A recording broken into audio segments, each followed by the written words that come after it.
여러분 안녕하십니까? 여러분 우리 맨큐의 경제학 챕터 12장 조세제도 3절 조세와 공평성에 대해서 같이 공부하도록 하겠습니다. 자, 우선 조세 관련해서는 세금 내는 게 다 싫어요. 그래서 278페이지 가보시면 미국이 영국이 식민지였었는데 그때 영국 정부가 과도하게 세금을 때린 거지. 거기에 항의하면서 미국인들이 보스턴 항구에다가 차를 항구에서 내다 버린 사태. 그게 바로 이제 어떻게 보면 미국이 틀고 일어나게 된 촉발제다. 이렇게 보시면 되겠습니다. 근데 대부분의 이제 조세를 부과하게 되면 어떻게 세금을 부과하는 게 가장 공평한가? 지금 그 얘기를 하려고 합니다. 공평성과 관련된 이슈가 되겠죠. 맨 마지막 줄 보니까 러셀 롱이라는 미국의 상원 의원이 다음과 같은 짧은 시로 거기 나와 있는 조세에 대한 논쟁, 누가 부담할 것인가를 이렇게 표현했다라고 나와 있습니다. 다음 페이지 가보시니까 당신에게 세금을 물리지 마세요. 내게도 세금을 물리지 마세요. 저 나무 위에 있는 사람에게 세금을 물리세요. 뭔 얘기야? 아무튼 물론 정부에게 우리가 원하는 일부 재화나 서비스를 공급하게 하는 이상 누군가는 필요한 재원이 있어야 됩니다. 정부가 운영되기 위해선 세금을 내야 되는 것이죠. 근데 어떻게 사회 구성원들에게 텍스를 부담 지우는 게 공평한 것인가? 그거에 대해서 얘기를 할 겁니다. 자, 우리가 조세가 공평성, 바람직한 조세 두 가지가 있다고 그랬습니다. 다시 정리할게요. 어떤 바람직한 조세, 텍스 이렇게 표현을 할 때는 두 가지의 잣대가 있습니다. 첫 번째는 어떤 잣대가 있습니까? 라고 하면 지난 시간에 본 것처럼 하나는 효율성, 이러한 잣대가 있어요. 그리고 이번 시간에 살펴볼 게 공평성, 이렇게 잣대가 또 하나 있다라고 보시면 되겠습니다. 자, 공평성의 원칙은요, 또 두 가지 잣대로 나눠집니다. 어떻게 과세, 조세를 부과하는 게 공평한가? 첫 번째는요, 편익의 원칙이야. 정부가 공공재를 제공한다 그러지 않았습니까? 그랬을 때 그 공공재, 공공 서비스를 제공하는 거에 따른 혜택을 우리가 누리잖아. 그게 편익의 원칙이죠. 정부가 제공한 서비스에 대한 혜택 받은 만큼 세금 내라. 이 뜻이고요. 또 다른 원칙이 있습니다. 그게 뒤에 보게 될 능력의 원칙입니다. 능력 있는 사람이 세금을 좀 더 많이 내라. 뭐 그런 걸로 생각하시면 되겠어요. 이해 가시겠죠? 자, 우선 첫 번째 편익의 원칙을 보도록 하겠습니다. 첫 번째 줄 보시면 조세 원칙의 하나인 베네핏 원리가 되겠습니다. 정부가 제공하는 공공재에 대한 서비스의 혜택을 보는 거잖아. 그에 따른 대가로 세금 내세요. 이렇게 되는 거예요. 자, 그래서 정부가 제공하는 공공 서비스라고 할게요. 공공 서비스에서 그걸 소비하죠. 서비스를 소비하게 되면서 얻는 편익이 있을 거야. 베네핏이 있을 겁니다. 이러한 편익에 대한 대가성, 이게 바로 우리는 편익의 원칙이다 라고 보시면 되겠습니다. 자, 거기 두 번째 줄 보세요. 공공재가 사적재랑 이제 비슷해지게 되는 거야. 서비스를 사용하는 사용자 부담의 원칙이다 라고 보시면 되겠어요. 혜택을 보는 사람이 부담을 지게 된다. 이렇게 보시면 되겠죠. 자, 우리 뭐라고 되어 있습니까? 영화관을 가게 되면은 영화를 보면서 자주 가는 사람이 어쩌다 한 번 가는 사람보다 당연히 비용을 더 많이 내야 되겠죠. 마찬가지입니다. 공공재를 통해 가지고 편익을 많이 얻는 사람이 그렇지 않은 사람보다 많이 세금을 내야 된다는 거예요. 자, 이에 따른 가장 대표적인 적합한 예가 뭐가 있습니까? 하면 휘발유세가 있습니다.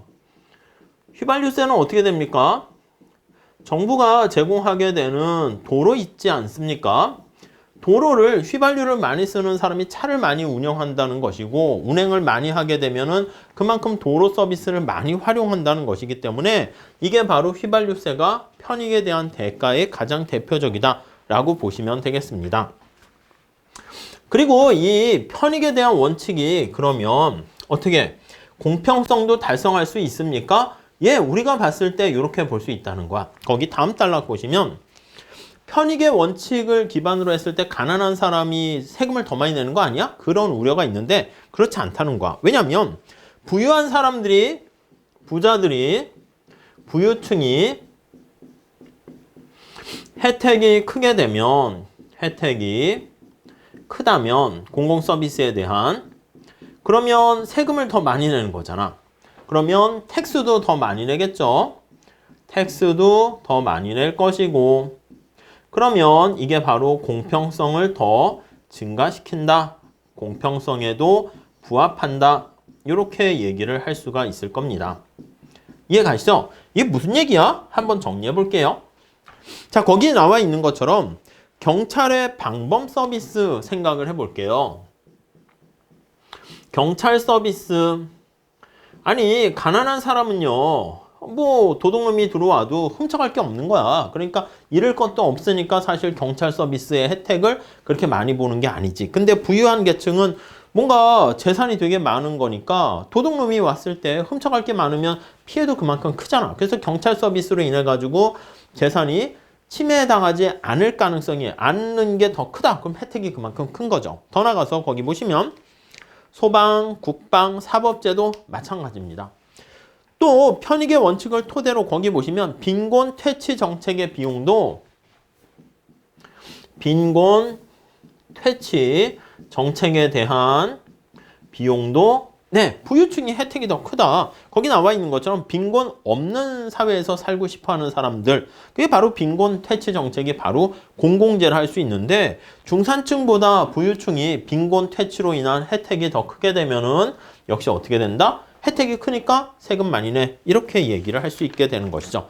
이해 가시겠죠? 이게 바로 편익의 원칙에 입각해서 공공재 서비스에 대한 편익의 크기가 클수록 세금을 더 많이 내야 된다. 그게 잘 이렇게 보면 공평성의 역할에도 부합할 수 있겠다라고 보시면 되겠습니다. 다음 두 번째 원칙을 하나 보시면 능력의 원칙이다 보시면 되겠습니다. ability to pay라는 표현을 써요. 능력이 있는 사람이 세금을 더 많이 내라 이거죠. 거기 보시면 세금을 부담할 수 있는 세금 부담 능력이라고 보시면 되겠습니다.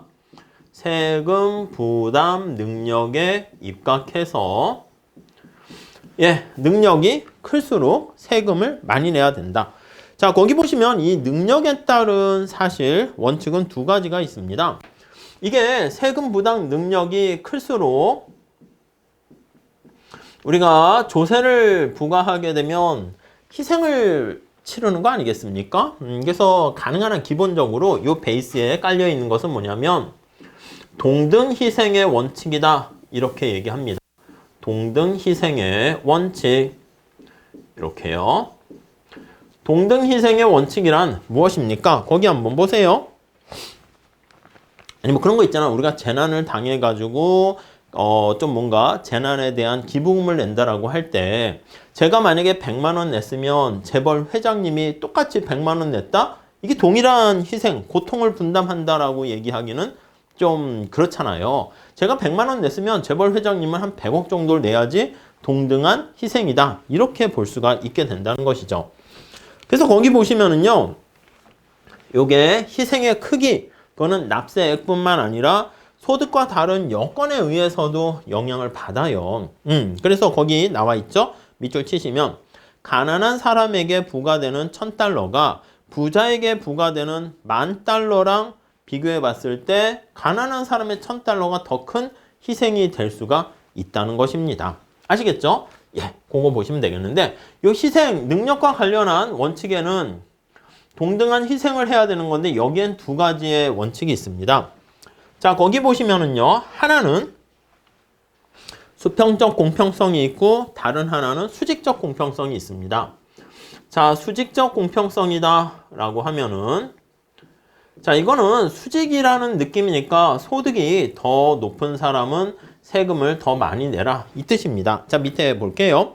세금 부담 능력이 큰에 동그라미 치세요.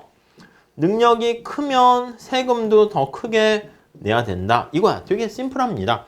자, 수평적 공평성이다 라고 하면 이게 어떤 공평성입니까? 라고 얘기를 해보면은요.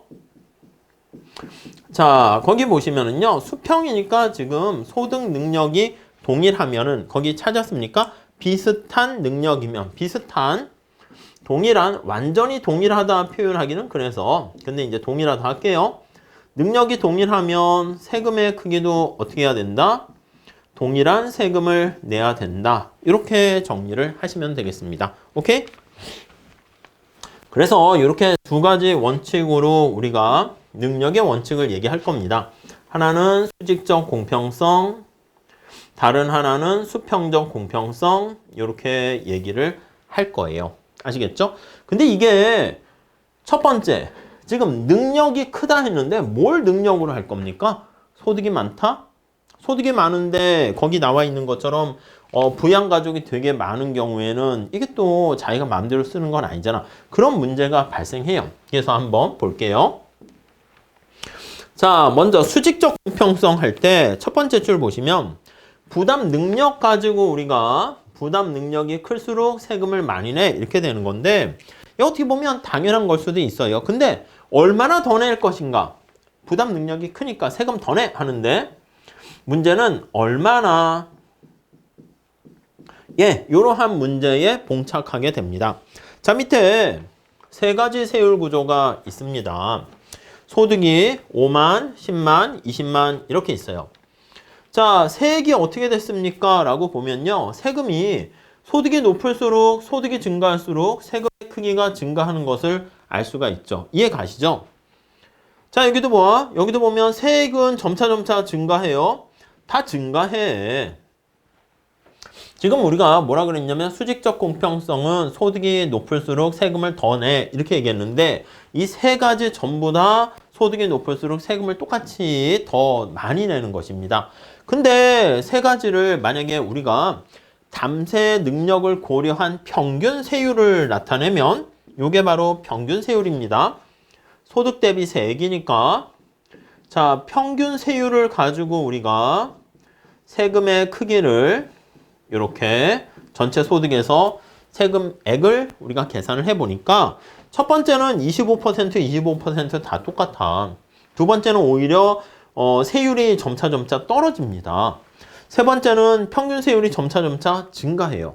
그래서 우리가 거기 보시면은요. 첫째, 모든 사람이 소득의 일정 비율을 세금으로 똑같이 내는 것을 이걸 비례세다 이렇게 얘기를 하는 거예요. 반면에 둘째 보시면 고소득층이 세금을 더 내긴 해. 이것도 수직적 공평성은 충족합니다. 충족하긴 하는데 거기 나와 있는 것처럼 세금의 비중이 저소득층에 비해서 낮아요. 그래서 우리가 역진적이다 이렇게 얘기를 하는 것이고 세 번째는 여기 보시면 세금의 크기가 일정 점차 증가하긴 증가해. 그런데 평균 세율이 보면 어떻게 됩니까? 증가하잖아요. 그러니까 이런 경우는 누진적이다 이렇게 얘기합니다. 과연 어떤 조세 구조가 가장 공평한가 이렇게 얘기할 때 정답이 없습니다. 그래서 거기 보시면 경제적 이론도 도움이 안 되고 마지막에 재미난 표현이 있죠. 어떤 공평성은 아름다움과 마찬가지야. 제 눈의 안경이다. 자기가 보기에 좋으면 그러니까 사람의 가치 판단에 따라서 뭐가 공평한가가 달라질 수 있어요. 그러니까 사실은 수직적 공평성, 능력이 더 많은, 소득이 많을수록 세금 많이 내 다 충족시키지만 평균 세율 입장에서 봤을 때는 어느 게 더 바람직한가? 이거는 정답은 없다. 이렇게 보시면 되겠습니다. 자, 그 다음에 우선 다음 페이지 넘어가 보시면 수평적 공평성 먼저 한번 또 보도록 하겠습니다.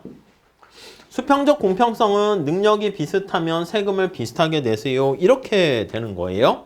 자, 그런데 282페이지 가보시면 비슷한 동그라미 치세요. 근데 비슷하다라고 얘기는 했는데 사람들의 가정 상황의 형편이 다릅니다. 가정의 형편이 차이가 있다라는 거예요. 차이가 이렇게 존재한다는 것이죠. 자, 그래서 거기 보시면 세법이 수평적 공평성을 만족하는가 판단하기 위해서는 각 가정의 여러 가지 차이점들을 고려해야 됩니다. 어떤 게 세금 부담 능력에 영향을 주고 어떤 게 영향을 안 주는가 봐야 돼요. 자, 그래서 예를 통해서 한번 볼게요. 자, 거기 예를 한번 통해서 보면 가르시아와 잭슨이 있습니다. 가르시아와 잭슨의 상황을 보는 거야. 가잭 이랬어요. 자, 둘 다 10만 달러의 소득을 벌고 있어요. 10만 달러의 소득을 벌고 있습니다. 잭슨도 10만 달러의 소득을 벌고 있는 상황입니다. 오케이? 자, 그런데 거기 보시면 가르시아 같은 경우는 자녀는 없어요. 그래서 자녀는 없어. 자녀와 관련된 교육비 같은 게 들어가지 않나 봐. 근데 가르시아는 건강이 나빠서 의료비로 아파요. 의료비로 3만 달러를 지출하고 있습니다. 네, 이해 가시죠? 자, 잭슨은 어떤가 봤더니 잭슨은 건강해요. 건강해서 의료비에 대한 그거는 지출하지 않고 있습니다. 근데 자녀가 거기 보니까 3명의 자녀가 있고 3명의 자녀가 있고 2명의 자녀는 거기 나와 있는 것처럼 대학 등록금이 6만 달러의 등록금을 내야 되는 거예요. 자, 그러니까 소득은 같지만 거기 보시면 어떻게 세금을 내야 되는가. 이건 자기가 아픈 건데 또 자녀가 있잖아. 돈은 더 많이 내는데. 그러니까 정부 입장에서는요.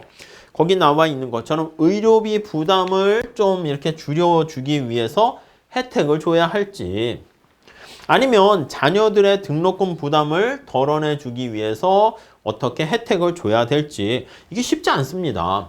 현실에서 그러니까 이 사람들은 야 의료비 부담을 더 해달라. 자녀 이거 뭐 어쩌다고. 요즘 같은 경우에 자녀 키우기도 힘들고 등록금이 너무 비싸다.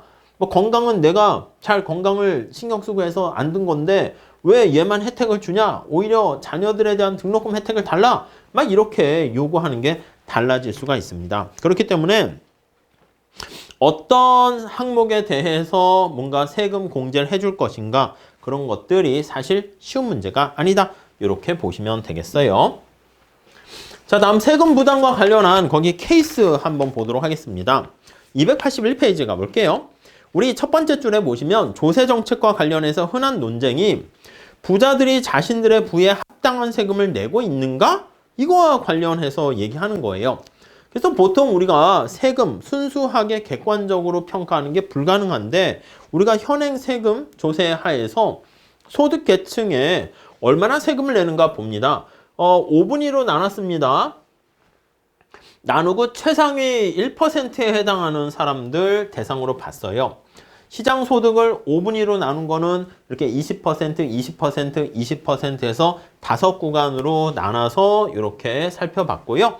소득이 이런 식으로 평균 시장의 소득이 이렇게 있습니다. 상위 1%는 엄청나네요. 그쵸? 자, 세금 시장 소득 대비 텍스가 얼마나 됩니까? 보면은 상위 1%는 거의 33.8% 이렇게 된단 말이죠. 그래서 이런 식으로 세금 세율이 결정됩니다.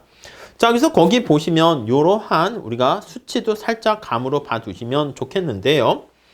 자, 거기 세 번째 단락 보시면은요.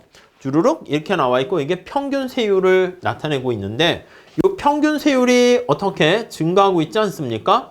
시장 소득 대비 텍스 요거를 우리는 평균 세율이다. 이렇게 얘기를 하는 것이죠. 자, 평균 세율이 어떤 형태를 보이고 있습니까? 증가하고 있잖아. 그래서 얘가 이렇게 증가하고 있으니까 이게 우리는 뭐라 그런다? 누진적이다. 이렇게 얘기할 수가 있습니다. 누진적이다. 오케이? 이해가 가시죠?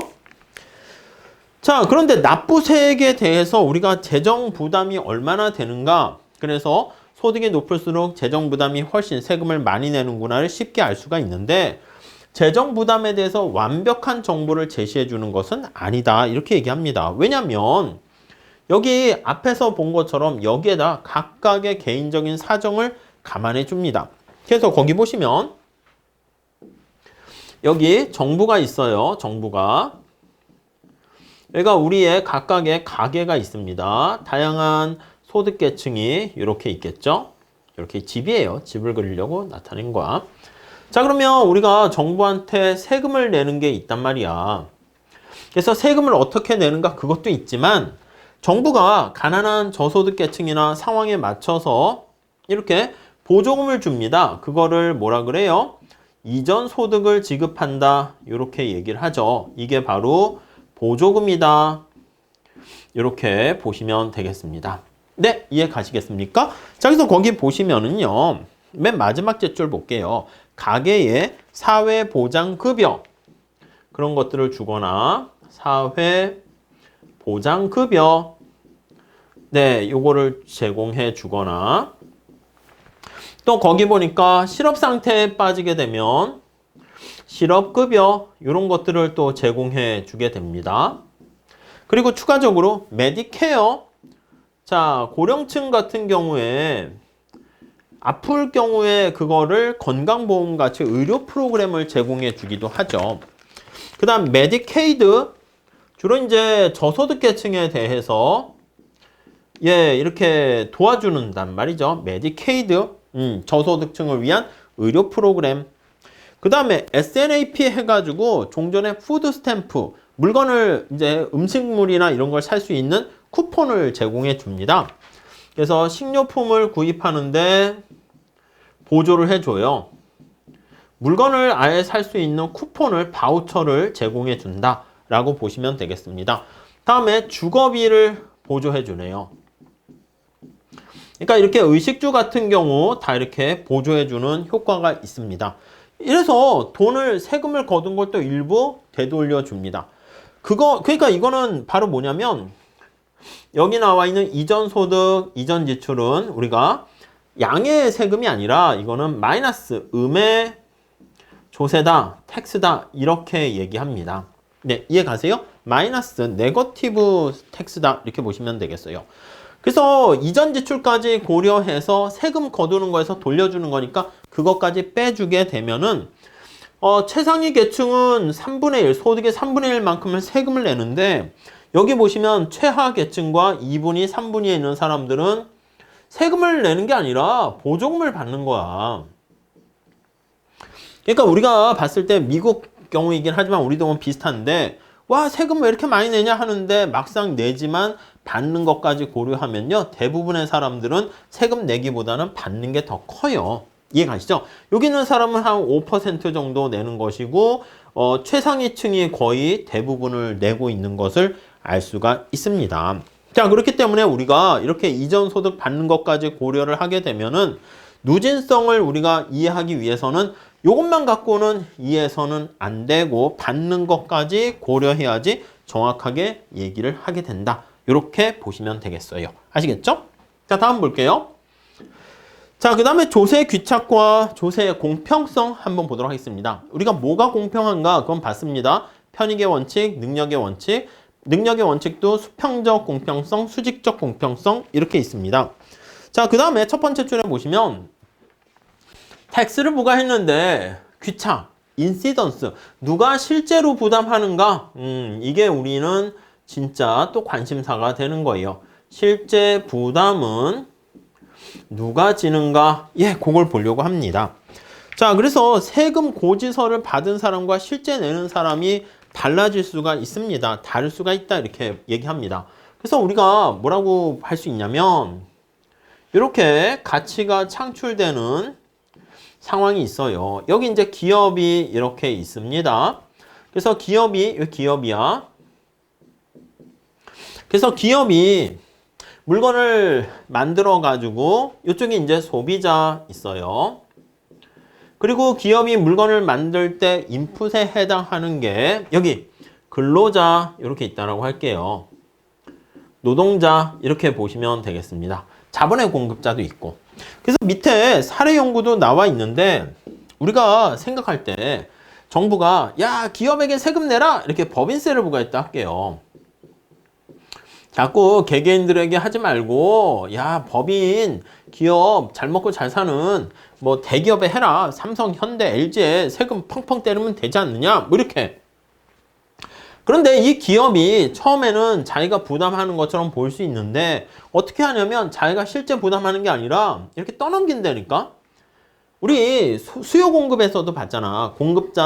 공급자에게 부과하던 아니면 소비자한테 수요자에게 부과하던 조세의 실질 부담은 떠넘기는 전가라고 얘기하죠. 그래서 이렇게 앞으로 전가한다 해서 이거를 앞으로 앞전자를 써서 전전 이렇게 표현을 하고요. 이걸 뒤로 떠넘기는 거야. 뒤로 이렇게 떠넘기는 걸 뒤후자 백워드를 써서 후전 뒤로 시프트 한다 이렇게 얘기합니다. 자, 그래서 뭐 전전이라는 것은 바로 뭐냐면 조세 폭탄이 떨어졌을 때 삼성이나 LG, 현대가 이러는 거야. 현대가 세금 폭탄이 자동차에 꽝 때렸어. 그러니까 아이고 이거 조세 세금 폭탄 나왔네. 소비자 가격 인상하는 거야. 이렇게 소비자 가격을 인상하는 거죠. 그 소비자들이 어떻게 해? 현대자동차 외에 자동차 살 게 없잖아. 그럼 뭐 할 수 없이 가격 인상을 그대로 받아들이니까 막상 보면은 기업이 세금 내는 게 아니라 소비자가 내는 거야. 그걸 구입하는 소비자가. 근데 소비자들이 이제 외제 자동차도 많이 있고 그래가지고 야 현대 너 가격 그렇게 올리면 물건 안 사? 이렇게 해서 소비자들의 수요의 가격 탄력성이 가격에 민감하면 뒤로 떠넘기는 거지. 후전. 저기요 근로자님 저기 정부가 세금 내라 했는데 소비자한테 가격 인상했더니 소비자가 안 산대요. 근데 제가 뭐 그렇게 부담하고 싶지만 저도 여력이 안 되거든요. 여력 되잖아요. 아예 안 돼요. 되잖아요. 아예 안 된다니까요. 그래서요 임금을 깎을게요. 이렇게 임금을 깎기 싫으면 나가세요. 이렇게 임금 인하로 해가지고 근로자에게 떠넘길 수가 있단 말입니다. 그러니까 우리가 얘기했을 때는 실제 부담하는 사람과 세법상 조세법상 부담하는 게 달라질 수 있는데 그걸 보셔야 된다고. 그래서 우리가 조세법상 부담하는 것을 형식적인 귀착이다 이거요. 이걸 조세법, 세법상 부담한다 해서 이거를 법적인 귀착이다 이렇게 얘기를 하고요. 그 다음에 우리가 실질적인 진짜 귀착입니다. 요거를 잘 보고 판단해야 된다는 거죠. 경작에서 관심 있는 것은 이거야. 그래서 경제적인 귀착 이렇게 얘기합니다. 이 둘이 같으면 좋은데 같지 않게 되는 경우가 비일비재합니다. 지금 얘기한 것처럼 얘네들이 왜 같지 않습니까? 라고 하면 떠넘기는 게 가능해서 그래요. 조세에 전가가 가능하기 때문에 전가, 시프트 한다라는 표현을 씁니다. 네, 그래서 이게 두 개가 차이가 난다. 이렇게 정리하시면 되겠습니다. 자, 그래서 283페이지에 그 얘기가 나와 있고요. 그래서 두 번째 줄에 조세, 납세 의무자가 아닌 다른 사람에게 미치는 현상까지 간접 효과까지 고려해야 된다. 이렇게 보시면 되겠습니다. 근데 이런 간접 효과를 신경 안 써도 됩니다. 라고 하는 주장이 끈끈이 이론이야. 이것도 사실 나오긴 하는데 조금 지금은 안 해도 될 것 같은데 왜 여기에 넣는지 모르겠지만 아무튼 끈끈이 효과 끈끈하게 붙어 있다가 우리 파리 잡을 때 보면 끈끈이가 있습니다. 요즘은 이제 그런 거 없지만 파리 이렇게 식당이나 뭐 이런 데서 식당에서 하긴 요즘 그렇죠. 근데 파리를 잡을 때 그냥 끈끈한 파리가 좋아하는 걸 붙여놓으면 파리가 날아다니다 거기 탁탁 달라붙으면 움직이지 못해서 거기 굶어 죽는 것을 끈끈이라고 하는데 아무튼 그게 중요한 게 아니라 그런 효과 없다 했으니까 그냥 무시하세요. 그 단락은 다음 단락 예를 들어 있는 거 보세요. 경작을 공부하지 않은 사람은 맹큐 교수들에서 경작을 좀 공부해라 이렇게 얘기하는 거 아니겠습니까? 제가 경작을 강의해서 그런 건 아니고 아니 이 경제 원론이나 이런 것들은 뭐 고등학교 때도 시키고 대학에서는 필수 과목으로 해야 되지 않을까 하는 생각이 들어요. 아니 경제학 마인드도 없는데 주식 투자하고 코인하고 뭐 이게 의미가 있습니까? 오히려 맨날 망하고 그렇게 될 가능성이 많죠. 물론 경제가 돈 버는 학문은 아니고 그렇지만은 경제학적 마인드, 경제적으로 세상을 바라봐야지 매 순간 직면하는 선택에서 바람직한 선택을 할 수가 있게 된다고요. 가끔은 또 그래. 너무 경제는 어려워요 해가지고 이렇게 맹큐의 경제학 같이 두꺼운 책 그딴 거 다 집어쳐 가볍게 해. 아니 여러분 제대로 뭘 하려면 가볍게 취미로 하는 거는 할 수 있겠지만 제대로 이거 우리 봐 이게 그렇게 어려운 게 아니야. 어려운 게 아니고 되게 쉬운 얘기인데 여러분들이 이 두꺼운 책에 이게 질려가지고 한 줄 한 줄 행간 내용을 읽다 보니까 부담돼서 포기하는 것이고 또 강의를 하시는 분들도 뭐 저처럼 안 하지. 제가 뭐 책을 읽어주면서 제가 뭐 하는 거 있습니까? 맹큐라는 좋은 교수님이 이렇게 좋은 책을 써줬으니까 같이 천천히 읽다가 그 내용을 제가 판설 좀 하는 것밖에 없잖아. 부연 설명만 가끔 조금 하는 것이고. 근데 이제 대부분 교수님들은, 물론 여러분들도 그래서 그래. 책에 있는 내용을 그대로 강의하면 아 뭐야 좀 새로운 거 이런다고 보지도 않으면서. 근데 제 생각에는 책에 있는 내용을 잘 그냥 이해하고 그렇게 하면 소기의 목적을 달성한 것 같습니다. 근데 그것도 잘 하기가 그래서 강의하시는 많은 교수님들은 또 책은 책대로 있고 당신 얘기만 해. 그래서 뭐 조세는 이렇죠 하고만 이렇게 하게 되면은 그 수업을 듣고 필기해서 보면서 책은 책대로 봐야 되니까 이제 2배로 공부를 해야 되는 거지. 그래서 저는 그거보다는 책을 꼼꼼히 보고 책에 있는 내용을 잘 복습하고 거기서 조금 더 한다. 뒤에 연습 문제 풀어보고 뭐 그러면 충분하지 않습니까? 뭐 그런 거지. 뭐 학습이라는 교육이라는 게 뭐 좋은 책을 선정해서 책을 천천히 같이 읽는 게 그게 뭐 교육 아니겠습니까? 아무튼 정리를 하면 경제학을 공부하지 않은 사람은 그렇대. 돈 많은 사람들이 고가의 모피 코트를 사기 때문에 뭐 환경뿐만 아니라 모피 코트에 높은 세율을 부과하면 어떻겠냐? 그러면 높은 세율을 적용을 하게 되면 수직적 공평성을 달성하고 좋은 거 아니냐? 빠져요. 근데 이런 문제가 발생한다니까? 거기 보세요. 코트에 대한 높은 세율을 부과하게 되면 이 코트를 사는 사람들이 당연히 갑부들이 사겠지. 가난한 사람들이 모피 코트를 사지는 않을 거 아닙니까? 그럼 우리가 생각할 때는 그래 돈 많은 갑부들한테 세금을 때리는 거 아니냐? 그런데 돈 많은 사람들은요 모피 코트를 소비하지 않고요 다른 걸로 소비한다고. 거기 보시면 대체 사치품이 이게 사치품인데 사치제가 많어. 꼭 모피 코트만 있습니까? 다른 선택지가 많죠. 사치제로 소비가 이동을 한다니까요. 이렇게 이해가세요? 아니 그러면 어떻게 되겠어? 이 사람들은 돈 많은 사람들이 물건을 구입하는 사람들이 세금을 내는 게 아니라 그 사람들은 다른 선택지가 되게 많기 때문에 막상 모피코트를 안 사. 모피코트 안 사게 되면 어떻게 돼? 모피코트에 대한 판매량이 감소합니다. 모피코트를 공급하는 공장이 힘들어집니다. 근데 모피코트 공장에서 일하고 있는 사람들은 저소득층이 많을까요? 갑부가 많을까요? 갑부인 사람이 왜 모피코트에서 그냥 일을 하겠습니까? 그냥 이렇게 놀고 있잖아. 그러니까 우리가 생각할 때 모피코트의 판매량이 감소하게 되고 거기 나와 있는 것처럼 궁극적으로 만약에 공장이 폐쇄가 된다라고 하면 누가 손해를 보는 거야? 그치? 여기 나와 있는 것처럼 모피코트에서 일하는 근로자들이 오히려 피해를 보게 되는 겁니다. 그러니까 우리가 봤을 때는 모피코트에 높은 세율을 부과해라. 그러면 모피코트를 구입하는 소득이 많은 고소득층이 부담을 많이 지겠지? 근데 그 부담 지는 사람들이 떠넘기는 거야. 떠넘겨서 오히려 이렇게 되면은 거기 나와 있는 것처럼 모피코트를 만드는 대부분의 사람들은 부자가 아닌 생산자, 생산 공급자인 근로자들이 부담을 지게 된다라는 것을 알 수가 있습니다. 아시겠죠?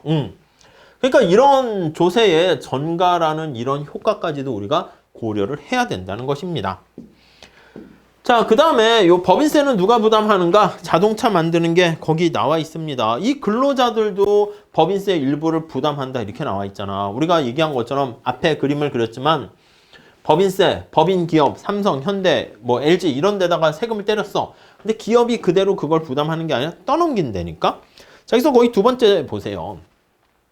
그러니까 정치적으로 봤을 때는요, 우리가 경제적인 이러한 실질적인 조세 부담의 효과를 고려하지 않게 되면 두 번째 줄 보시면 법인세, 유권자들한테 인기가 있어요. 그러니까 정치인들은 기업한테 세금을 부과하겠습니다. 막 이렇게 얘기하고 하는데 이렇게 실질적으로 누가 부담하는가? 그러면 기업만 부담하는 게 아니라 근로자 아니면 앞에서 얘기한 것처럼 법인 부분이 삼성이나 현대에서 자동차 가격 올리면 그걸 사는 소비자 이런 사람까지 다 부담을 하게 될 수가 있게 된다는 거지. 그러니까 그런 효과까지 다 감안해서 정책을 세워야 된다는 것입니다. 자, 그래서 거기 보시면 두 번째 단락에 나와 있는데 법인세가 정부 재정에 필요한 자금을 조달하는 좋은 수단이라고 단정하기는 그거에 앞서서 법인세를 누가 부담하는가 봐야 된다고요. 되게 어려운 문제고 경제학자들 사이에서도 의견은 다를 수 있습니다. 그렇지만은 분명한 사실은 모든 세금은 결국 사람들이 부담을 지게 된다는 거야. 법인에 세금을 부과했는데 이 법인을 거기 나와 있는 것처럼 세금을 내는 사람보다 거두가는 사람, 거두는 역할만 삼성, 현대, LG에서 하는 거야. 궁극적으로 누가 부담을 합니까? 라고 하면 전부 다 사람들이 이제 궁극적으로 내는 거죠. 그래서 거기 보시면 법인의 주식을 갖고 있는 사람들이 세금을 내는 거죠. 이렇게 삼성전자 주식을 갖고 있는 사람들이 배당할 때 세금을 내는 것이고, 다음에 소비자들이 소비자 가격이 인상하게 되면 역시 또 소비자가 세금을 내는 결과를 초래하게 되고요. 여기 나와 있는 근로자, 종업원들도 세금을 일부 낼 수 있게 됩니다. 자, 그래서 우리가 앞에서 얘기했던 그 그림, 밸류 체인을 생각해 보시면 법인에 세금을 내면 법인의 주주가 세금을 내고 소비자도 일부 세금 내고 근로자들도 세금을 낸다. 이렇게 보시면 되겠습니다. 자, 여기서 다음 줄 단락 보시면 일부 경제학자들이 법인세를 대부분 근로자와 소비자가 부담한다고 그렇게 믿기도 합니다. 왜냐면 처음에 법인세를 부과해서 법인의 주주가 세금을 낸단 말이야.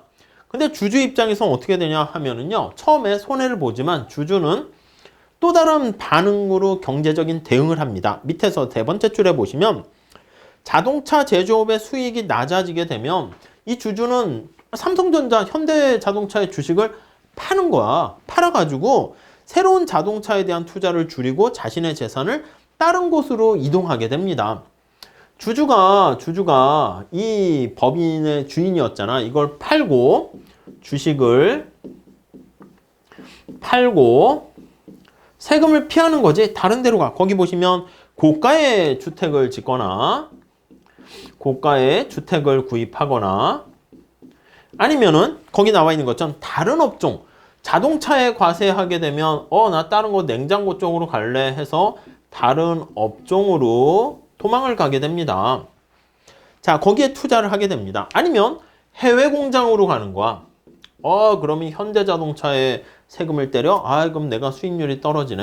테슬라로 갈까? 이렇게 해외 자동차 공장으로 이전을 가게 됩니다. 그러면 이렇게 돼서 도망을 가요.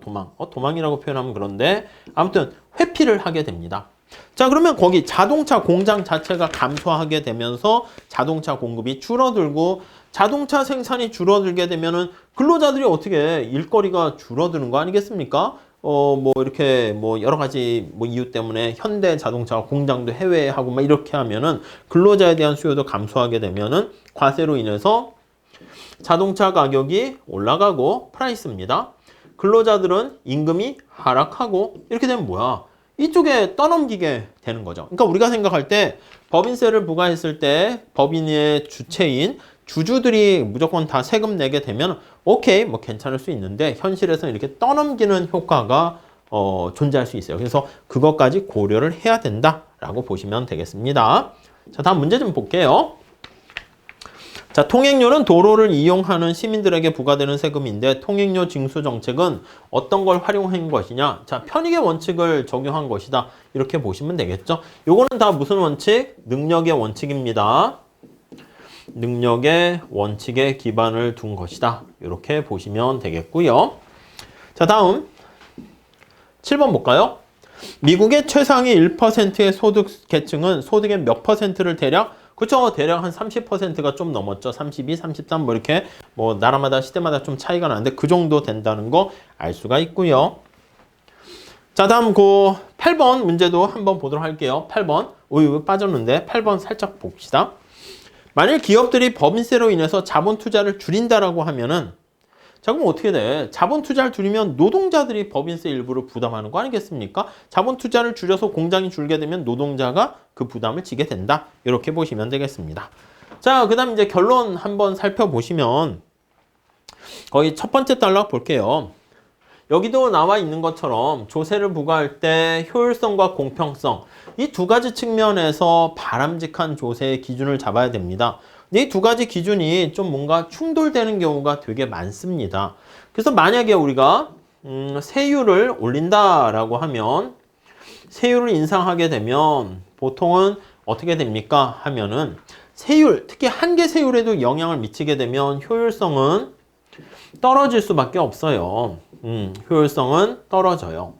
근데 이렇게 세율, 조세를 거둔 걸로 가지고 가난한 사람들을 도와주거나 여러 가지 사회 재분배 정책을 사용하게 되면 공평성을 올릴 수가 있습니다. 이걸 어느 걸 더 우선시 하느냐, 그리고 항상 어떻게 가는가도 좀 보시긴 해야 되는데 우선 기본적인 생각은 이렇게 보시면 돼요. 자, 여기서 미국 같은 경우에도 보면 자, 맨 마지막 달락 보세요. 284페이지. 1980년에 로널드 레이건 대통령이 되었을 때 한계세율이 50%, 근로소득에 대해선 이자소득세에 대해서는 한계세율이 70%, 이렇게 돼 있었습니다. 이게 이제 시간이 이렇게 있으면 레이건 대통령이 있던 1980년대 이때 보면 한계세율이 뭐야? 거의 70%까지 이렇게 올라갔었습니다. 그러다 보니까 레이건 대통령이 되면서 어떻게 해요? 한계세율이 너무 높아서 근로의욕과 저축의욕을 떨어뜨린다 해가지고요. 임기 말까지 세금을 두 차례 감축했습니다. 그래서 28%로 이렇게 꽉 낮췄어요. 그러니까 레이건 대통령의 재임 기간 동안에 이렇게 된 거죠. 그 다음에 이제 92년도에 거기 보시면 클린턴 대통령이 후보가 되었을 때는 부자들이 정당한 몫을 세금으로 내지 않는다 이렇게 해서요. 클린턴 대통령기에는 세율을 다시 올렸네. 부유층에 대해서 40%까지 이렇게 올린 거를 알 수가 있고요. 그 다음에 무게중심이 계속 바뀌어서 조지 W. 부시 거기 보시면은 레이건 대통령의 정책을 다시 재활용합니다. 아시겠지만 레이건 대통령은 미국의 공화당이 되는 것이고 클린턴 대통령은 미국의 민주당 이렇게 됩니다. 그래서 조지 W. 부시 대통령이 된 다음에는 다시 어떻게 한계세율을 35%로 좀 이렇게 낮췄습니다. 이렇게 그래서 클린턴, 부시 이렇게 자, 그 다음에 거기 보시면 오바마 대통령이 됐을 때는 다시 수직적 형평성을 강조해서 다시 대략 한 40%로 세율을 올렸습니다. 요게 오바마 대통령. 그 다음 이제 트럼프 대통령이 당선됐죠. 그 다음 다시 또 세율을 이렇게 37%로 너무 크게 낮출 수는 없으니까 이렇게 찔끔찔끔 낮추는 것을 알 수가 있어요. 그래서 여기서는 트럼프 이렇게 되는 걸 알 수 있습니다. 그래서 37%로 인하하고 그 다음 이렇게 지금까지 또 이렇게 오고 있죠. 그래서 미국 같은 경우에도 약간 보수 정당인 공화당이냐 아니면 진보 정당인 민주당이냐에 따라서 세율을 높였다 낮췄다. 이 얘기는 바로 뭐냐면 효율성을 강조하냐 공평성을 강조하냐 그런 것들을 나타내는 것이고 이 두 가지가 제목에 보시면 상충관계라고 있잖아. 경제학의 기본적인 원리가 뭐예요? 두 마리 토끼가 있는데 이 효율성과 공평성 두 마리 토끼를 한 번에 잡기는 사실 쉽지 않고 두 개를 잘 조화롭게 만들어야 된다라는 것을 알 수가 있습니다. 자, 이렇게 해가지고요. 우리가 많은 시간 동안 챕터 12장의 조세제도에 대해서 살펴봤는데 좀 잘 정리하시고요. 그 뒤에 뭐 요약 내용도 한번 보시고 응용 문제도 같이 보셨으면 좋겠습니다. 자, 여기까지 할게요. 감사합니다.